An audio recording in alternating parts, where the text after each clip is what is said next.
Bienvenue dans ce 6e épisode de 14N. Aujourd'hui, on reçoit Yassine Bellamy. Bienvenue Yassine. Merci. Et comme d'habitude, Lotfi Hamadi, Malouane Alien.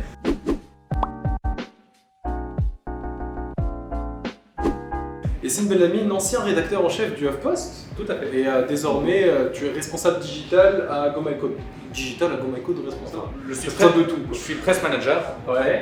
et j'ai lancé un média tech qui s'appelle GoMyCode. Donc ça s'appelle GoMyTech. Ok.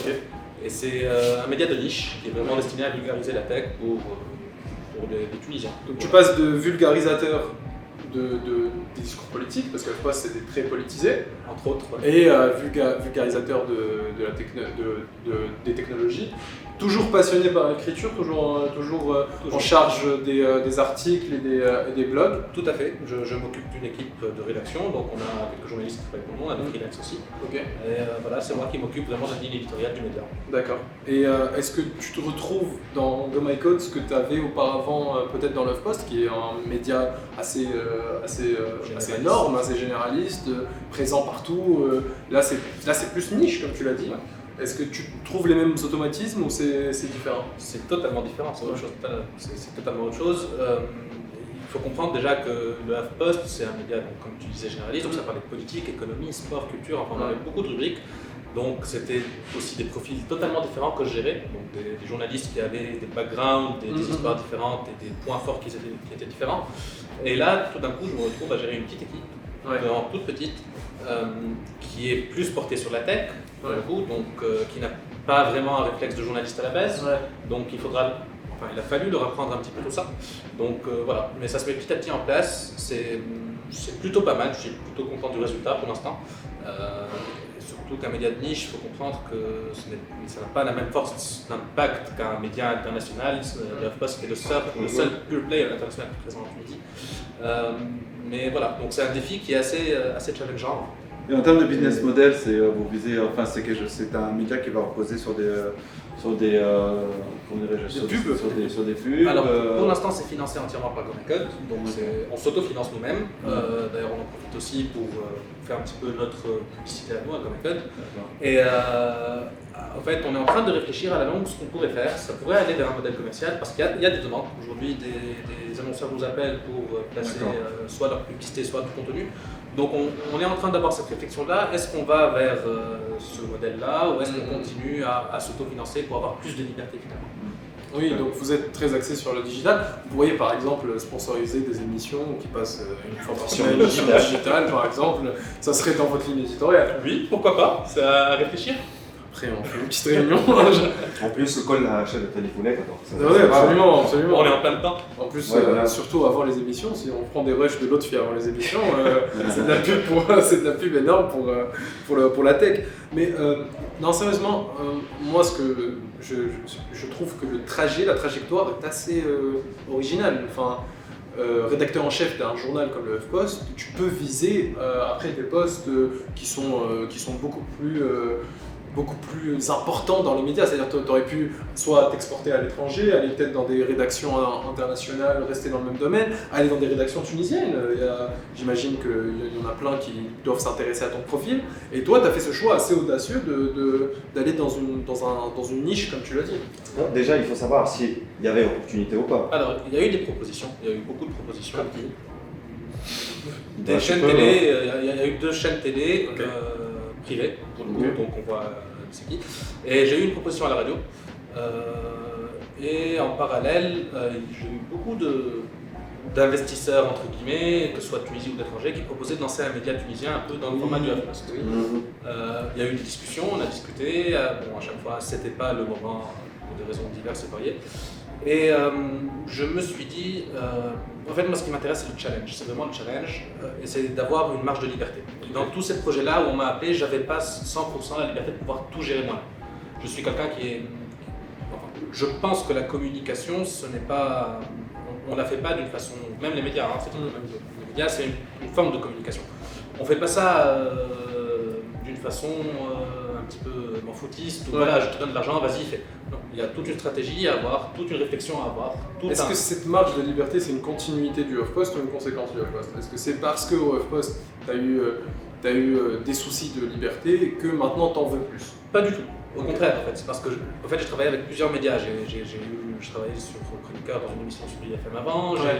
J'ai eu quelques petites piges ici et là avec certains médias. J'ai aidé à la production de certaines émissions. Et dans tout le cadre de réflexion que j'ai eu, le HuffPost, c'est là où j'avais le plus de liberté par rapport aux autres. Donc l'idée, c'était de continuer dans cet état d'esprit. Si je peux me permettre, Vas-y. HuffPost Munich.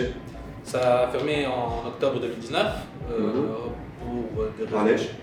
En fait, la maison mère a décidé de fermer, tout simplement. Pourtant, ça a marché. Ça a marché, oui, ça a marché. Ça a marché, il y a des gens... Ça avait une certaine crédibilité, ça avait une crédibilité, une notoriété, même en termes de stats, on se défendait plutôt pas mal, on était même les premiers si on prend en considération l'Algérie et le Maroc aussi avec nous. Ensuite, bon, ils ont un cadre de réflexion qui est beaucoup plus large que ça. Lequel? On voit déjà dans plusieurs pays, le HuffPost n'existe plus. D'ailleurs, cette semaine, ils ont annoncé la fermeture du HuffPost Canada, alors que le HuffPost Canada, c'est en termes de marché, je pense, le 5e ou le 6e qui génère le plus d'argent. Donc, il y a toute une réflexion qui a été faite au niveau international pour. Centraliser, ils veulent que tout soit sur le HuffPost général? Je sais pas, c'est peut-être leur politique. Bon, après, il y a peut-être un problème aussi avec les médias en Tunisie qui sont plus des médias d'opinion que des médias d'information et d'investigation. Et ça, c'est une problématique qu'on a. Hier encore, là, je lisais un article de la presse et je ne comprenais pas du tout, je comprenais pas l'intérêt de cet article-là. Enfin, c'est comme un dictaphone, tu prends un dictaphone, c'est pareil. Le souci que nous avons en Tunisie, c'est que la plupart des médias offrent la possibilité d'exprimer une opinion, mais ne consacrent pas, parce que tu parlais d'investisseurs, le problème c'est que les investisseurs... On va pas parler de Business News et de Nizalman ou on va rester dans la... Non, voilà, mais on peut parler, ça sur il n'y a pas d'investissement qui est consacré surtout à la rédaction. Il n'y a pas de rédaction. C'est-à-dire que voilà, ils ouvrent un média, après finalement ils tendent une feuille blanche à des personnes pour écrire, mais il n'y a pas vraiment des médias d'information. Ceux qui ont d'information, comme Nawet ou Inkifada, le souci c'est des niches. C'est-à-dire que tu vois, c'est une approche trop intellectuelle de l'information. Et les autres ont une approche trop populaire de l'information. Mais il y a aussi un autre point tu viens de soulever deux médias très intéressants, Nawet et Inkifada. Leur modèle économique est totalement différent de tous les autres médias que nous sommes en train de voir. En fait, les médias ici en Tunisie dépendent principalement de la publicité, donc des annonceurs. Le problème, c'est que les annonceurs, c'est une seule niche, quoi. C'est tout petit, c'est 4-5 qui financent tous les médias, qui détiennent aussi l'économie entre leurs mains. Et donc on t'impose des choses. Aujourd'hui, si on te dit tu veux lancer ton média, ok, vas-y, fais-le, je te donne l'argent. J'ai rencontré des gens qui m'ont donné des sommes astronomiques. Mais il fallait soutenir le PDF. Suivre un autre parti. Suivre leurs idéaux. Voilà, c'est ça, et faire leur publicité, un peu comme ça. Et je trouve ça dommage. Moi, ce que je trouve dommage, après c'est mon avis, mais des médias qui assument leur côté, on donne la parole à tout le monde comme à HuffPost, où c'était, Yassine pour le connaître, même si des fois il n'était pas de l'avis de la personne, il me demandait s'il te plaît trouve-moi des blogueurs qui peuvent avoir l'avis contraire. Et c'était cette volonté de confronter les avis, et c'est comme ça, en confrontant les avis, qu'on crée de l'information. Alors que maintenant, je trouve que certains, enfin je vais les citer, Leaders, Business News, tout ça, c'est un peu des gens qui sont orientés vers la même idéologie, mais qui, le souci c'est qu'ils ne donnent pas la parole, au contraire. Mais moi si tu me mets 4 blogueurs ou 5 blogueurs qui sont à fond pour une ligne politique, tu m'en mets un juste pour l'image qui va contredire, c'est toujours plus intéressant que d'avoir les mêmes articles à chaque fois. Oui, mais il faut de la recherche, il faut de l'objectivité. Il faut de la recherche et de l'objectivité. Par exemple, il y a 2 jours, là, j'étais en train de regarder par hasard, je regardais les articles de Business News. Et j'ai vu, il y a 2 articles qui traitaient de l'information sur la Birmouth, mais de façon totalement différente. Et ça, c'est problématique, tu vois. C'est problématique parce que c'est trop orienté. Pour ou contre, là n'est pas la question. Mais le souci, c'est que quand on va vers un média, on veut de l'information, pas forcément que de l'opinion. Oui, c'est bien l'opinion. Mais il ne faut pas que l'opinion l'emporte sur l'information. Et là, le problème que nous avons, c'est ça. C'est que les gens, finalement, les médias, les voient plus comme une caisse de résonance d'opinion et non pas d'information. Là, je me rappelle quand on était au tout début de la révolution en Syrie, il y a des Syriens qui étaient venus et c'était intéressant parce qu'il y avait l'information à la télé et quand on leur dit mais regardez, ils traitent de la Syrie, ils font non, ça c'est pas notre média. Tu vois, et c'est ça le souci, c'est que chacun finalement, même après la révolution, s'invente sa propre propagande, quoi. Il ne veut pas l'information, il veut son information et tout. Et ça, c'est plutôt des blogs, quoi. Ouais, c'est-à-dire qu'on veut être rassuré parce qu'on lit, on ne veut pas être bousculé, être informé, Non, etc. c'est sûr. Et ça, c'est le gros défi. Mais ça, c'est peut-être aussi une conséquence de l'impact des réseaux sociaux. Ouais. Aujourd'hui, les médias sont obligés de s'adapter à la force d'impact des réseaux sociaux qui a fait évoluer les médias dans le monde. C'est pas qu'en Tunisie, dans le monde entier. Ouais. Et donc, pour un petit peu pouvoir se retrouver, ils ont décidé, certains ont fait ce choix d'aller vers l'opinion.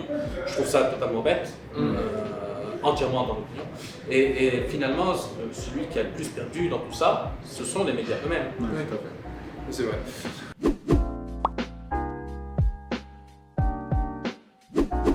Yassine Belhamine a déjà dit à un blogueur que son article était génial, alors que pas du tout. Oui. Un exemple. Allez. C'est vrai, oui, c'est lequel Non, en fait, c'est lequel quand des 14 articles sur des pétales que j'ai écrit. quand je dis génial, c'est-à-dire que j'essaie d'être le plus objectif possible. Il est génial si je considère qu'il a été bien écrit. En termes d'écriture. En termes d'écriture. Voilà. Il est génial et je pense que c'est un article. L'orthographe est Ouais. juste. Non, mais Ça, c'est pas- même la réflexion, elle pourrait être juste. Je la partage pas, et c'est là que je dis non parce que je la partage pas. Je trouve que c'est peut-être même parfois une réflexion qui n'a pas lieu d'être. Mais je ne peux pas, en tant que rédacteur en chef, ne pas le publier parce que ça pourrait apporter un plus au débat public ou apporter un plus à un autre lecteur. Oui, mais non. en même temps. Ok, ça va. Yassine Belhamine a déjà regretté un article qu'il a lui-même écrit. Et là, je veux Alors, regretter, non, je regrette pas. une position. Plutôt. Non, non plus. Comme disait l'autre fille, c'est très juste. Moi, je suis dans l'information, je suis pas là pour donner mon opinion. Tu ne trouveras jamais un article où j'ai donné mon opinion. C'est vrai. Donc, c'est très rare. Généralement, je suis là, je donne une information, je la contextualise, je la mets dans son contexte, dans son environnement, pour qu'elle soit complète pour le lecteur, mais je donne pas d'opinion. Mais est-ce que je regrette un article? Ben, on a peut-être un que j'ai écrit à l'époque Nawed que je regrette parce que ça a eu des conséquences un petit peu boule de quoi neige. C'était un dossier de corruption.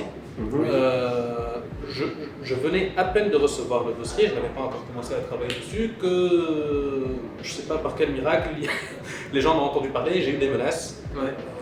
Sur le moment, quand on commence, en plus je venais de commencer à Nawed, donc c'était ma première année, je me dis quand même, ça va loin. Et ces gens qui t'ont menacé, ils continuent aujourd'hui? Non, ça s'est arrêté après quelques semaines. Mais excuse-moi, juste pour revenir, parce que tout à l'heure on a parlé donc des business models, mais donc c'est vrai, je crois que Nawed et Intifada, eux, finalement, tiennent grâce à des subventions. Tout à fait. Voilà, c'était ça qu'il fallait dire tout à l'heure. Subvention du privé, non? Oui. D'organes plutôt. Ou étatique. Bah, étranger. ou international, Étatique étranger, ouais. Ou international aussi, ça dépend. Bon, ceci dit, il n'y a pas de souci, mais tu vois, le problème c'est ça, c'est qu'il faudrait qu'on trouve le juste milieu. Ouais. Parce qu'il y en a qui sont trop et d'autres qui sont pas assez. Et, Quand tu subventionnes des médias publics, en théorie, mais quand le public subventionne, en théorie, il y a une volonté d'information. Parce qu'on critique RTCI ou même la Radio Nationale pour leur passéisme ou un truc, mais l'information est quand même qualitative. C'est rarement. Là, bon, franchement, RTCI, tu sais ce que c'est juste, c'est l'AFP lu au micro, quoi. Oui. C'est de d'un l'information. fade, c'est insupportable tellement. Ça, c'est la méthode. Non, mais oui, L'information, mais c'est important aussi, parce que tu vois, te retrouver avec une simple lecture et tout, alors que c'est dommage. Non, mais franchement, quand tu vois le bâtiment de la télé nationale, la radio nationale, c'est dommage, parce que même pour eux, tu vois, ce qui est dommage, c'est que même pour eux, parce ils ont un bâtiment, ils pourraient avoir une audience, Ils ont les mais moyens. ils se limitent juste. Ils ont les moyens. Énormément de moyens. Ouais, et pourtant, ils nous invitent, ils m'invitent et vous avez intérêt à continuer à m'inviter. mais bougez-vous, quoi. Quand on dit ça, c'est dans leur intérêt. Parce que s'ils veulent enfin pouvoir avoir également, pouvoir travailler dans de bonnes conditions, avoir de bons salaires, etc., il faut des revenus. Les revenus, c'est les annonceurs. Franchement, Ils n'ont pas besoin d'annonceurs. Parce qu'ils ont largement les moyens. J'ai une n'ont pas idée de pour moyens. J'ai une idée pour Et RTCI. le plus important, c'est qu'ils sont toujours dans l'autocensure. oui. Ouais. Même après la révolution. Attends, déjà, Toujours dans C'est l'autocensure. la Déjà, fonction publique. pas que l'auto. Bon, parce que dans le vrai ou faux, Yassine Belhamine avait des blogueurs préférés. Préférés, non, ça serait pas être objectif que d'avoir des blogueurs préférés, mais il y en a certains que je Choqué, déçu. Non, il y en a certains dont Que j'appréciais. tu suis spécialement. Voilà, il y en a certains que je suivais avant le HuffPost, Ouais. que j'ai fait ramener au HuffPost parce que j'appréciais leur qualité d'écriture, et que j'ai continué à suivre bien après. Donc, ce ne sont pas des préférés, mais oui, on s'attache finalement. Ce sont des gens avec qui on échange tous les jours, donc on s'attache. Ah, tous les jours en plus, tu leur réponds. Ok. Très bien. Il est cassé. C'est fou. Comment je n'ai pas répondu? La semaine dernière pour l'émission. Donc, Oui, mais durant le post, je t'avais répondu. Toujours, en direct. Toujours. Yassine Bellamine veut revenir dans les médias. J'y suis, mais Dans les médias, j'y là. suis. Voilà. Je suis dans les médias. Dans les Autrement. médias. Voilà, peut-être autrement, oui, mais encore une fois, on revient à ce qu'on discutait. Il faut aujourd'hui que la télévision et la radio tunisienne changent un petit peu de perspective. Il fait trop. Il fait. Aujourd'hui, quand tu vois cette culture du buzz à outrance, mais il y en a marre. Il y en a vraiment marre. C'est-à-dire que je ne trouve pas aujourd'hui une émission à la télé ou à la radio dans laquelle je pourrais m'inscrire. Ou très rare, une ou deux peut-être. Mais sinon, quand tu vas proposer des concepts d'émissions un petit peu plus qualitatives, Celle de Bolhen, par exemple, elle est assez intéressante. Bon, le personnage, on en pense qu'on veut, mais si peut-être qu'il devrait être en prison, oui ou non.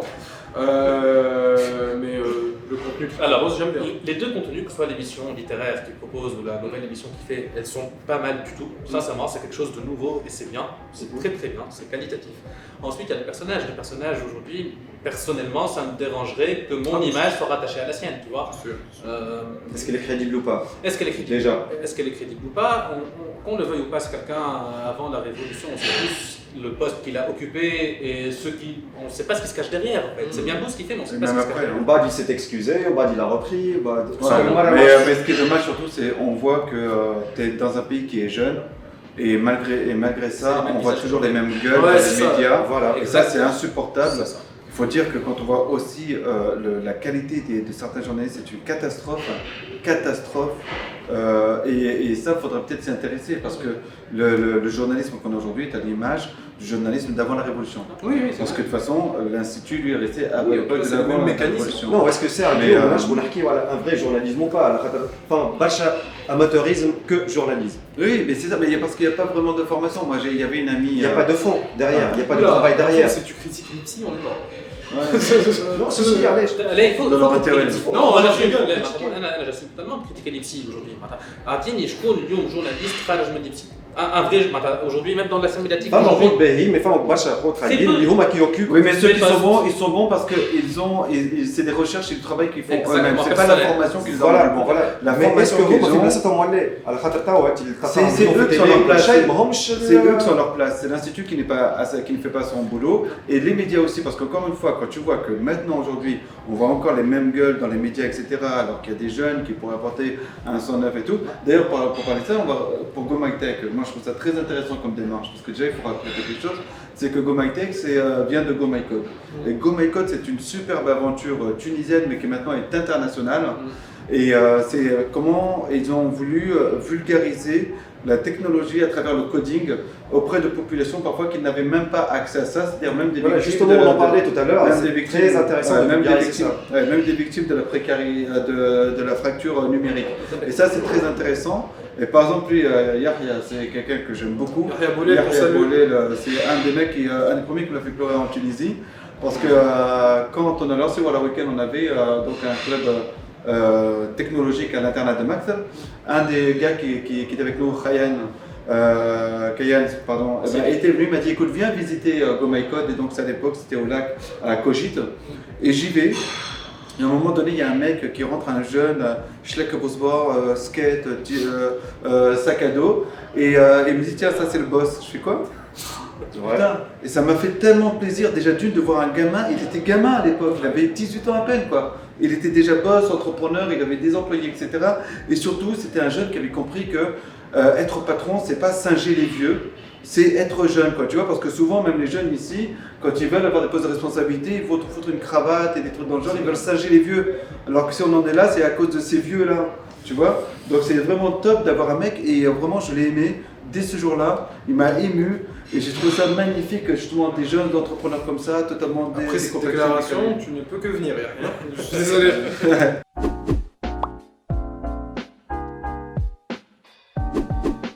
On passe au tac au tac et on va te poser des questions assez directes et tu choisis de répondre ou pas, tu as un joker. Ok. Et voilà. L'émission que tu détestes le plus à la télé? Tunisienne. Oui. Il y en a un tas. Quasiment tout. Ouais, il y en a La un télé, tas. tunisienne. Toutes celles, je m'excuse, je n'ai rien vis-à-vis d'eux, mais toutes celles que présente Emile Gala et compagnie, quoi. Je trouve Oui. ça d'un niveau intellectuel Très bas. Même pas intellectuel, on peut pas Voilà, parler même pas d'intellect. c'est Voilà. du néant, quoi. L'émission que tu apprécies le plus à la télé? Tunisien encore? Oui, bah Oui, mais je regarde pas beaucoup la télé tunisienne pour être honnête. Bon, allez, un joker. Ouais, là, Joker, vraiment. Là, tu veux utiliser un semi-joker ou tu cites une émission étrangère. Non, mais émission tunisienne, on va dire, bon, là en l'occurrence, celle que fait Brahim Obsaï, c'est parce que ça présente, celle sur les livres, parce que ça présente quelque chose vraiment qui change par rapport à ce qu'on a vu ces dernières années à la télé. Donc, En plus, il invite des jeunes auteurs, évidemment, pas des vieux qu'on connaît. Oui, bien sûr. T'as invité? Bien sûr que non, ça va pas. Qui va t'inviter? Qui c'est? Non, je l'ai critiqué sur sa misogynie et ses trucs, donc non, je pense pas qu'il va m'inviter. Mais on le salue, lui, il vient quand il veut par contre. On a parlé des émissions tunisiennes, maintenant on va parler d'un livre tunisien qui t'a touché.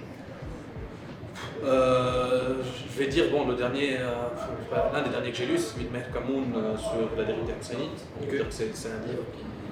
D'abord, ça nous. Je vais dire ça comme ça, mais. Comment est-ce que je pourrais le dire d'une façon qui ne va pas être très. Percutante. Soit très. J'aime bien quand t'es très. En fait, ça nous rabiboche un petit peu avec notre passé. Et je trouve ça, même malgré toutes les dérives qu'il y a eu et tout ce qu'on pourrait penser de cette période-là, je trouve que c'est un livre qui permet de remettre dans son contexte une partie de l'histoire occultée de la Tunisie, qu'on a très peu écouté, très peu lu, même s'il y a eu depuis la Révolution plusieurs essais dans ce sens, avec notamment l'éveil d'une nation qui a été une très grande exposition qui a permis un petit peu de voir tout ça. Mais les livres de Meher Kamoun qui parlent justement de cette période-là de la Tunisie, je trouve qu'ils offrent quelque chose en plus, c'est cette façon de raconter cette histoire. Il y a une façon de raconter l'histoire qui peut toucher n'importe qui. C'est-à-dire qu'un gamin de 10 ans qui va lire ça, il va être happé par le.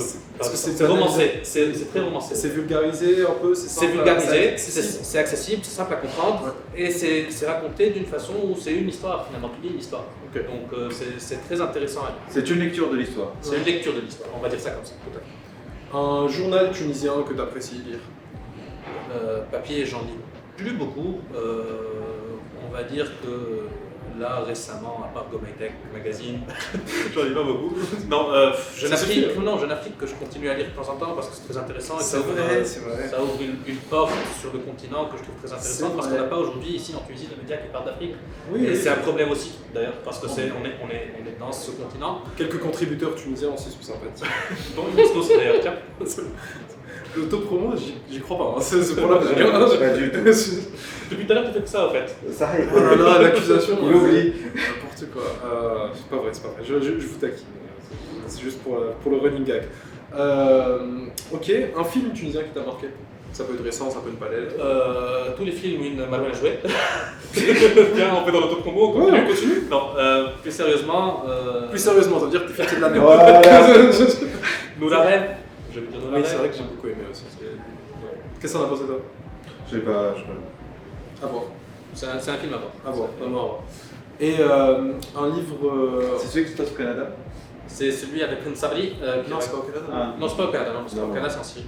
Ouais. Non, c'est un film. Non, pardon. J'ai joué dedans. Oui. Quoi? Comment il s'appelle? C'était Fleur de Lèpre. Ouais, Fleur de Lèpre. Attends, quoi? Stop. Oui, c'était une expérience cinématographique. T'as joué dans un film? Ouais, avec rien de ça. Mais non, c'est pas possible. Descendez. C'était très drôle.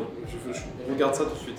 Pour moi, parce qu'il fallait parler en arabe. Oui. Enfin, pas arabe. Oui. Et ça a été une torture de parler arabe. Oui. Et quand je suis allé voir le film en avant-première, je me suis dit, oh, dis donc, je parle bien arabe. Pendant 2 secondes, après j'ai compris qu'il m'avait doublé. Mais pendant 2 secondes, j'ai compris. Sincèrement, le film, il n'est pas top. Ah, le film. Non, alors, regarde, je vais t'expliquer un truc. Tu as tout à fait raison. J'ai hésité, mais oui, tu as tout à fait raison. Mais quand on me l'a présenté, le film à la base, c'était vraiment, l'approche était intéressante parce que c'était un peu comme les femmes au Chili, les femmes habillées en blanc, qui voulaient donc savoir où était passé. C'est comme quand on t'a pitché l'émission, on t'a un peu arnaqué. Non. Mais juste une chose, c'est que l'approche était intéressante parce que c'était vraiment le traitement après, il est archi nul. Mais ce serait intéressant parce que, encore une fois, c'était il y a pas de recherche derrière. Il avait le vécu des parents, d'enfants qui se radicalisent et tout, et l'approche était intéressante.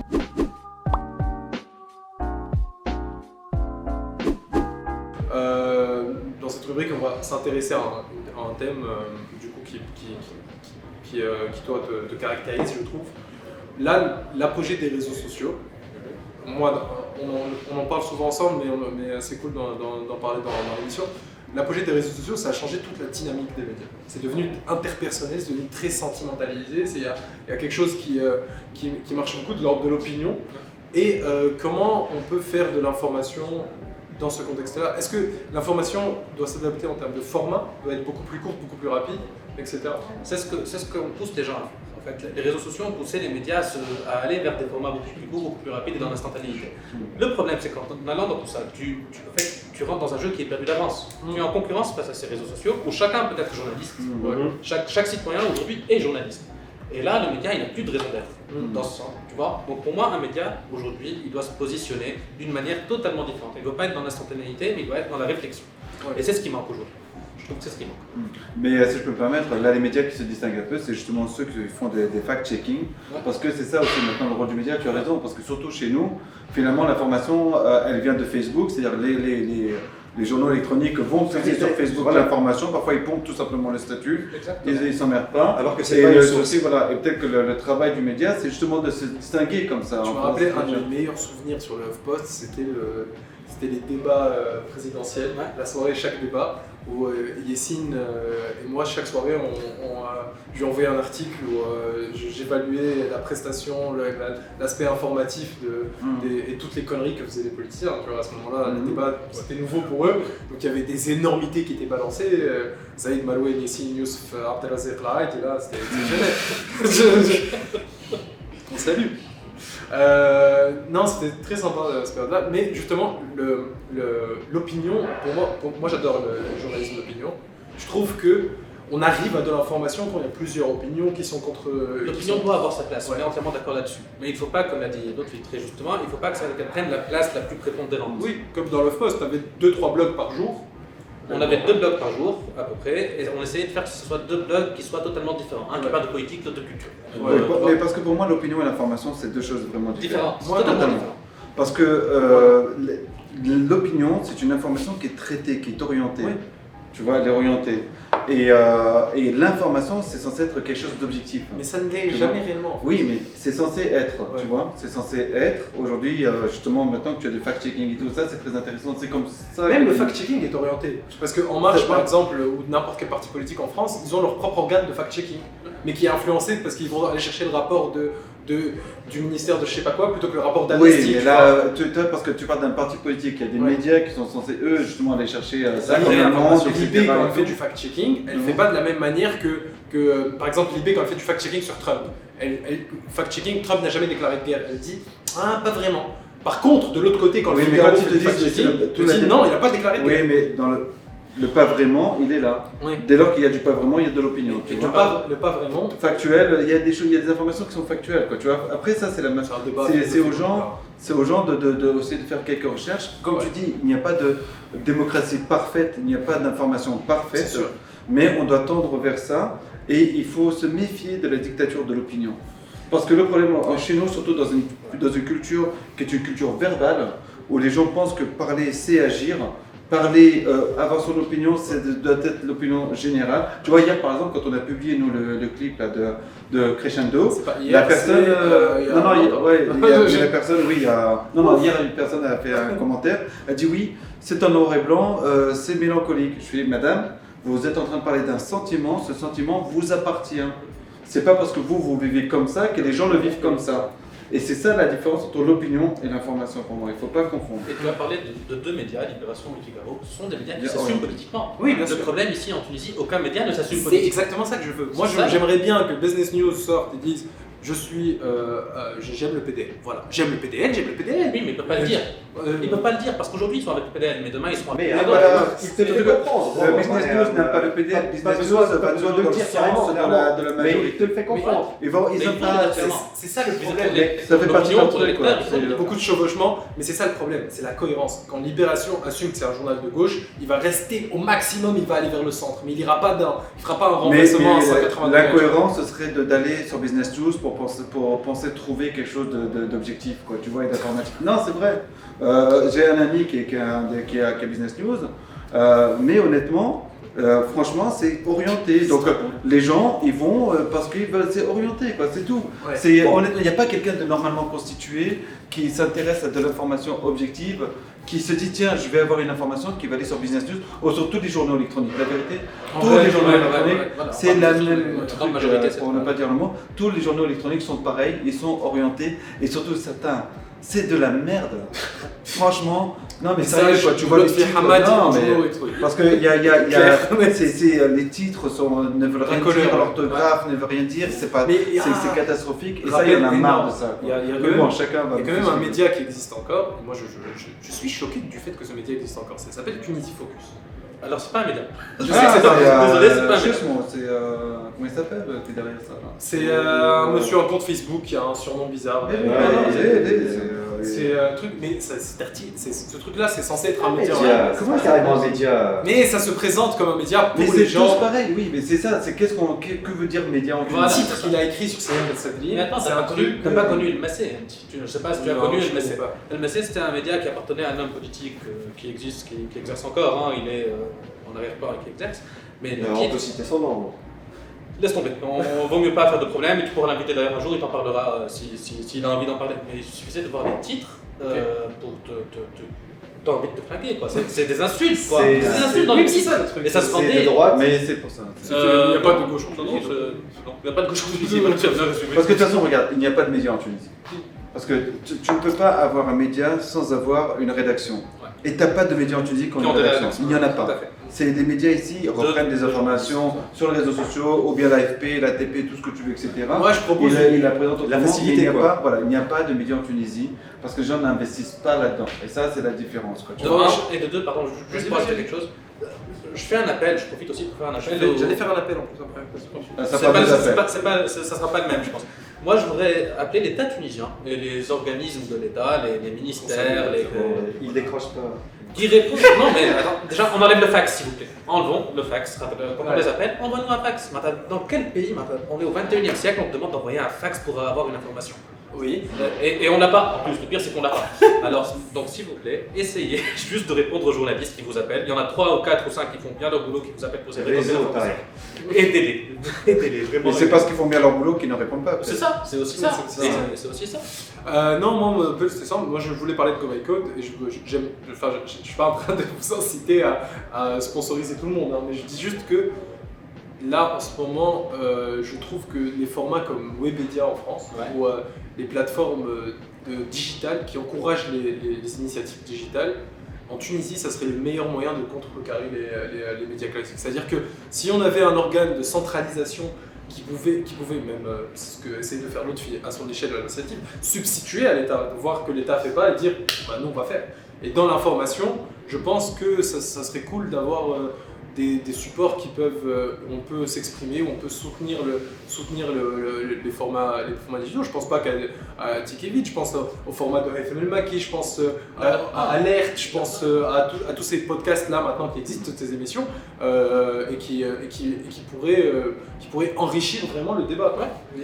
Et heureusement, de toute façon, il y a plein d'initiatives qui sont en train d'être créées, comme ATN, comme Alert, comme Hawa, qu'on ne veuille ou pas, qui est en train d'apporter une plus-value en tout cas à la scène médiatique. Donc c'est bien, c'est que ça bouge. Ensuite, moi ce que je reproche, c'est que aujourd'hui les annonceurs ne suivent pas ces médias-là, ils préfèrent suivre toujours dans le classique.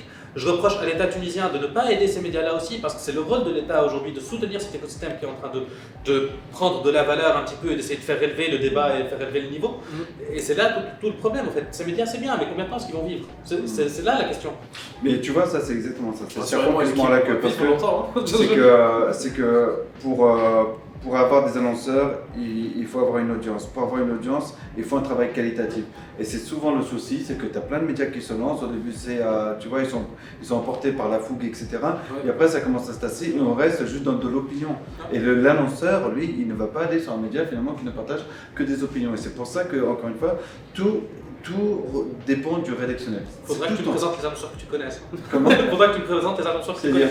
qui n'iraient pas vers l'opinion. Non, ce que je veux dire par là, c'est parce que le tout opinion fait que ces médias-là, après, ne réussissent pas, justement. Parce qu'au bout d'un moment, je ne sais pas si c'était des magazines, mais quand tu vas sur un magazine qui est censé avoir une ligne éditoriale et que finalement tu tombes que sur des opinions, etc., où tu vas pas qu'il n'y a pas vraiment de travail, etc., là, finalement, c'est creux, quoi. Tu vois, à la fin, ça finit par être creux et tout le défi est là. Non, merci beaucoup en tout cas Yacine d'avoir accepté notre invitation. Tu reviens quand tu veux, ici c'est la maison, les invités peuvent revenir quand ils veulent. À tout moment il y a Mehdi Bochtal qui peut débarquer pour faire un sketch d'ailleurs, il est pas venu cette fois-là, on va l'engueuler mais... Et GoMyTech on trouve ça où alors GoMyTech, il y a la version papier et la version numérique. Voilà, il y a le site web donc gomytech.gomycode.co, donc vous pouvez le trouver en allant sur Google ou en tapant sur internet, et il y a le magazine GoMyTech.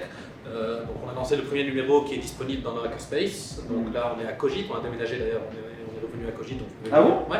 Tu vois on a redéménagé, donc vous pouvez venir le prendre chez nous, ou à Sousse, Fax, Gabès. Tu nous offres un café si on vient? Bien sûr. Tu peux leur dire que je viens de créer mon compte Instagram. Malouane aussi, c'est son nouveau compte Instagram. C'est passé en mode animateur, c'est bon. Merci beaucoup les amis, merci. on se retrouve très bientôt. Salut, ciao. Les formats Tiki Vite. Ciao.